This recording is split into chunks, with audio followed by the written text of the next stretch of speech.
This is a typical mom that I come and see. She has sores on her nipple from shallow latches. So dad and mom have been working together and they're gonna show me what they've been doing, and then we're gonna do some corrections from there. So go ahead.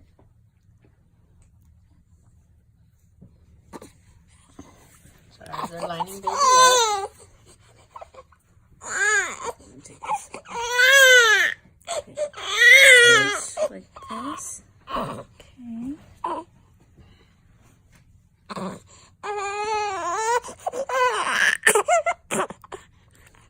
Leg up. Reminding mom to put her leg up.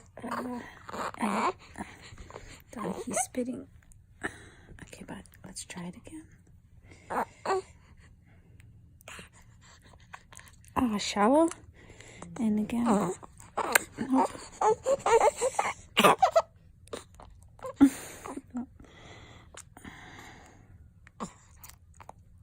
Okay, what I'm noticing, what's your pain level at right now?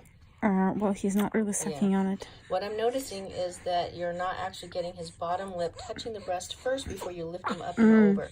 I'm also noticing that his nose is not as lined up. Look over your breast for a second. Look where his, there we go, back him down. Yeah. There we go. Try to land his lower lip on the breast first and use it to push it down, and don't lift him on until he gets his mouth wide open. There you go. Yeah, whoop, almost. You almost got it. You're using the breast, but push him into you. Okay. The better you push him into you between the shoulder blades, the faster he's going to get up and over. There we go. How was that? I don't think is he? Yeah, he is. See, you didn't feel that? Yeah, he's on. Like, I can't hear it. Did you feel any pain? Not yet. Maybe like a 1. That's because you got him on correctly, because you lined him up. You used your breast like you're supposed to, and then you pushed him on fast. You won't always have to go as fast because it's going to become smoother because you're teaching him how to do it. So we're just going to go in and check. I'm just going to take a peek here. Cold pressure on him. See how his bottom lip is rolled in. So we're going to ask him to roll out his bottom lip. And I'm kind of holding on to him. I'm not going to let go. Oh, he's popping off. Let's try it again. So whenever I break a seal, I put my finger in the corner of his mouth and I push down on his jaw, and it helps open it. Okay. Better. yeah, remember the bottom lip. You're getting better with the bottom lip, but just bring him on faster. But make sure his mouth is wide open.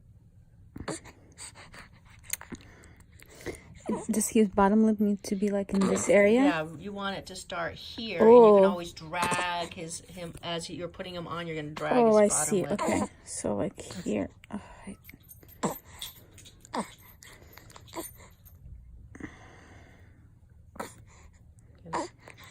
Nope, okay. Not fast enough. Yep, exactly. You're not fast enough.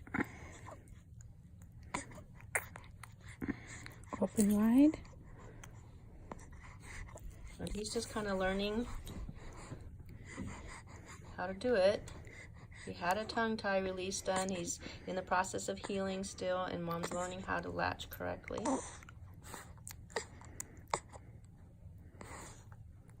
And she's sandwiching the nipple up so he doesn't jump on top of that nipple immediately.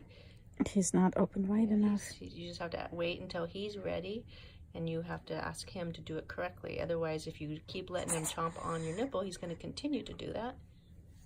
Wake up. He's just chilling. He'll be ready in a second.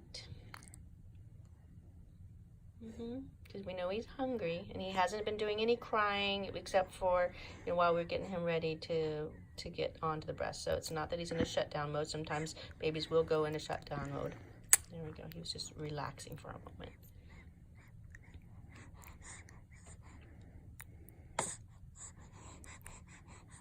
And this is a typical experience that moms have when they're learning how to breastfeed. And she was mentioning that sometimes it takes longer to get him on than it does to actually feed him. So I'm going to have you take over the camera and just keep watching, and I'm going to help mom latch. And I'm just going to come from your side. I don't know if you want to switch positions. And I'm going to show you. So I'm going to take over the hand here. Let go of the breast for a second. Make sure it's still lined up. Good. And then I say, sometimes if we just tap their bottom jaw, it'll make them open. See that? So when he's interested, and tip it up. Keep it way up. We're going to ask for wide mouth. I'm not going to let him on until he does a good job. And then I'm actually going to roll his bottom lip down. Okay?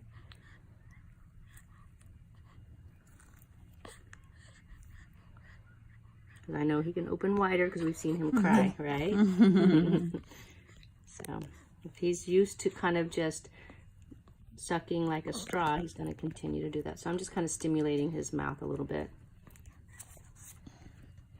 See if he'll open. Patience. I know, patience. And are you pulling your breast this way at all? Which way? Towards him? This way? Yeah. Trying not to. So okay. Try to keep it in its natural position. Oh, I see. Okay. Yeah.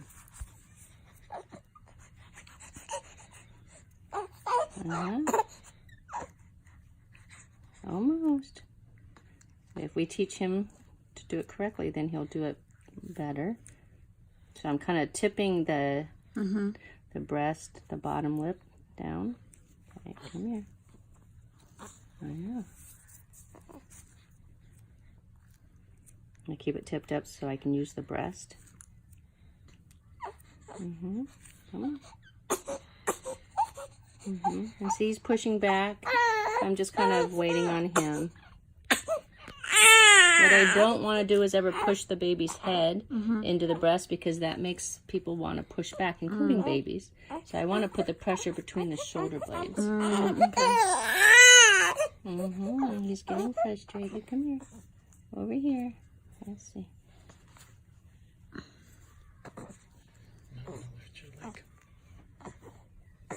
Okay, where are you at now? Like a 3.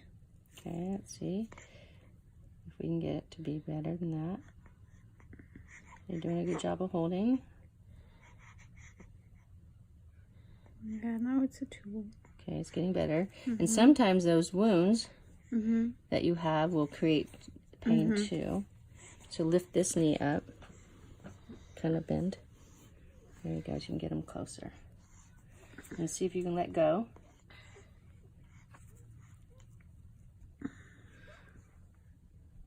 Okay. How does it feel now? Yeah, it's like a 1. A 1. So it went from a 3 to 1, and some of it was that he did bite down just a little bit as he's going on, but I just pressed forward. Sometimes you may have to do that, but quickly get it to change. If it doesn't quickly change, take them off and start over.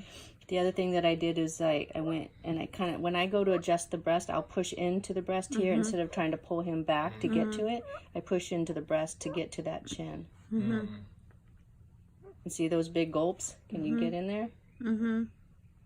And I'm just kind of helping him. So I'm putting pressure. Well, can't see Mom, but I'm putting pressure like this, and I'm holding it here while he's sucking. I don't let it go too quickly because I want to make sure that he doesn't snap back his jaw. You hear those big gulps? How's it feeling right now? Yeah, it's feeling good. Better than it has been? Yeah. Yeah, for sure. So part of it is like helping baby learn that we can't just jump on and bite our way up. Okay. The other part I just want to remind you is to keep consistent pressure along his whole backside, because babies will feel more supported and they don't have to think about their balance if they have this holding them in. Again, if he wants to pop off, he certainly can. She's not holding his head in. She's just holding pressure here. And this is at an angle. It's not completely parallel to the ground, the pillow. Right, and it's fine because if you just looked at his body, he's looking pretty darn good. And you can ear, shoulder, and hip in perfect alignment. You want 1 to 2 finger space between the ear and the shoulder. Down here between the chin and the chest, you want 1 to 2 finger space, 1 to 2. If you don't have it, it's because his nose was not lined up to the nipple. If his ear is too close to his shoulder, find out, is his hand down here or does he have his hand up here? See how it takes that space? He does that, yeah. That's okay. Just check it by doing this. If his ear truly is in his shoulder, it could be that you have this up too high and it's bringing his head into his shoulder. Then you just drop the pillow or whatever your arm or whatever you're using downwards, and it creates that space. Remember, when we drink, we line our bodies up in perfect alignment so that we can suck and swallow or drink and swallow, depending on what it is that we're drinking from. If we have our ear in our shoulder, it's very difficult to swallow. Same thing with our chin and our chest. If our chin in our chest if we have our chin in our chest, we cannot drink effectively. Same with our babies. Okay. You hear those big gulps? Yeah. Good job. Thank you.